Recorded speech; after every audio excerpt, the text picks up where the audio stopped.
नमस्कार, मैं हूं प्रीति रघुनंदन। यहूदी धर्म ग्रंथ हिब्रू बाइबल में कई जगह एक सागर का जिक्र आया है।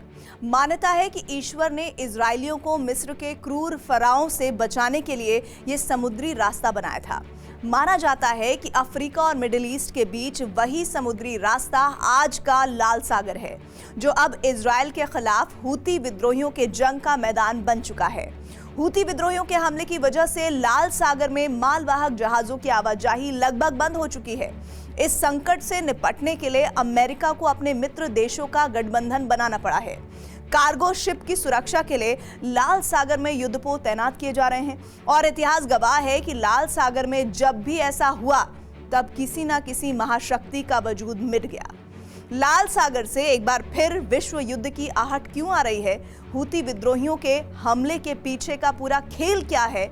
इस पर है हमारी ये स्पेशल टेली सीरीज यम सूप स्टॉर्म इन रेड, जिसके पहले एपिसोड में देखिए रक्तपात, द रेड मेनेस।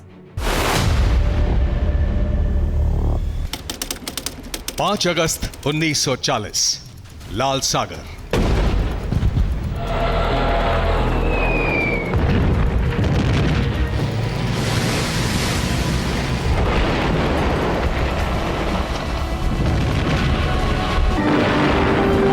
दूसरे विश्व युद्ध की ये असली तस्वीर है।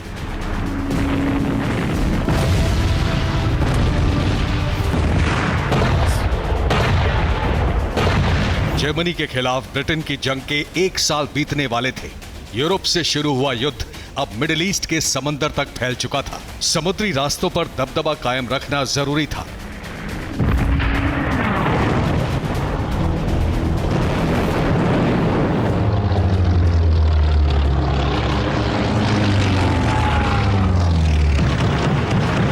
लिहाजा ब्रिटेन ने अपने मालवाहक जहाजों की सुरक्षा में नौसेना के युद्धपोत तैनात कर दिए। हालांकि ये दांव उल्टा पड़ा और लाल सागर से लेकर भूमध्य सागर तक बारूदी शोले भड़क उठे।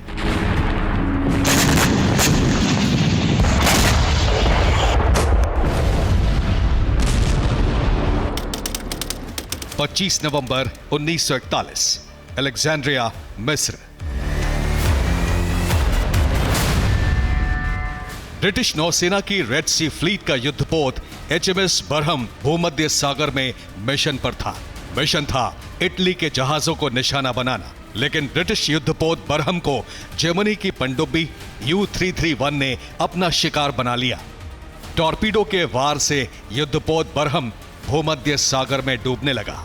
तभी जर्मनी की पनडुब्बी ने एक और टॉर्पीडो दागा और रेड सी फ्लीट की शान रहे ब्रिटेन के युद्धपोत बरहम के परखच्चे उड़ गए।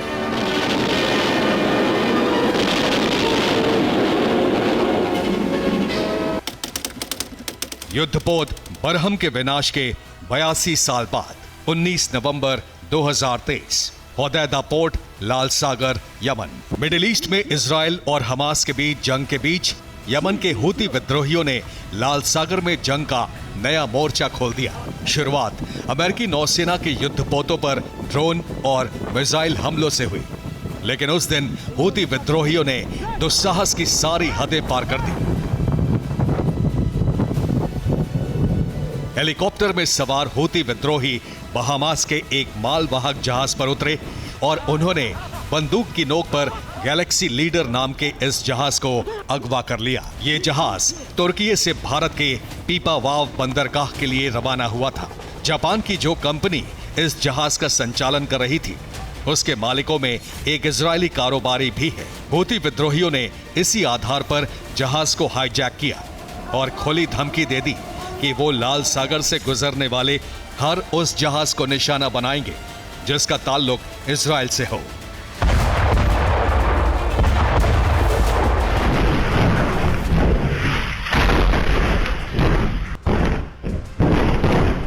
इस घटना के बाद हूती विद्रोहियों ने लाल सागर इलाके में जहाजों पर ड्रोन हमलों से इतनी दहशत फैलाई कि दुनिया की ज्यादातर शिपिंग कंपनियों ने अपना ऑपरेशन बंद कर दिया। लाल सागर के किनारे ही पूर्वी अफ्रीका का जिबूती भी है। अमेरिका का बड़ा सैनिक अड्डा यही है और अब जिबूती के पोर्ट पर मालवाहक जहाज जहां तहां खड़े हैं। 16 दिसंबर 2023, लाल सागर, Yemen.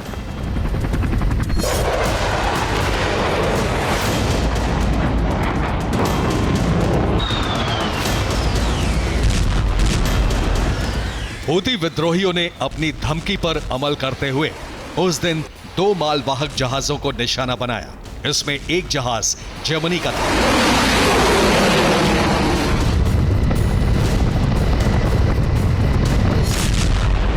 We're concerned about the potential for escalation.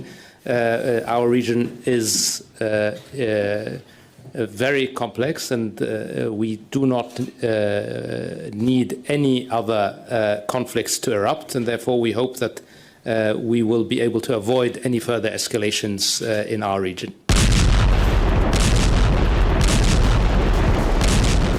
लाल सागर में हूती विद्रोहियों के हमलों के बाद इजराइल और हमास की जंग का दायरा फैलने लगा। लाल सागर में हूती विद्रोहियों के हमलों से निपटने के लिए अमेरिका ने वही किया जो दूसरे विश्व युद्ध के दौरान ब्रिटेन ने किया था, यानी मालवाहक जहाजों की सुरक्षा के लिए नौसेना के युद्धपोतों की तैनाती,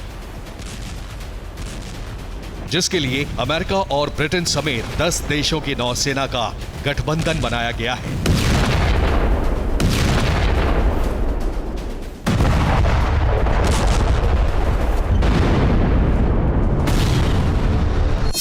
The Department of Defense announced Operation Prosperity Guardian and the formation of an international coalition of countries to counter these threats. Now? And I think it's very important that there's a very clear message to the Houthis in Yemen who've been launching all these attacks that, these attacks will not be tolerated and we will defend ourselves against them, and it's very important that shipping keeps moving. लाल सागर में पहली बार जब नौसेना के युद्धपोतों के सुरक्षा घेरे में मालवाहक जहाज चलाए जा रहे थे, तब दूसरा विश्व युद्ध शुरू हो चुका था।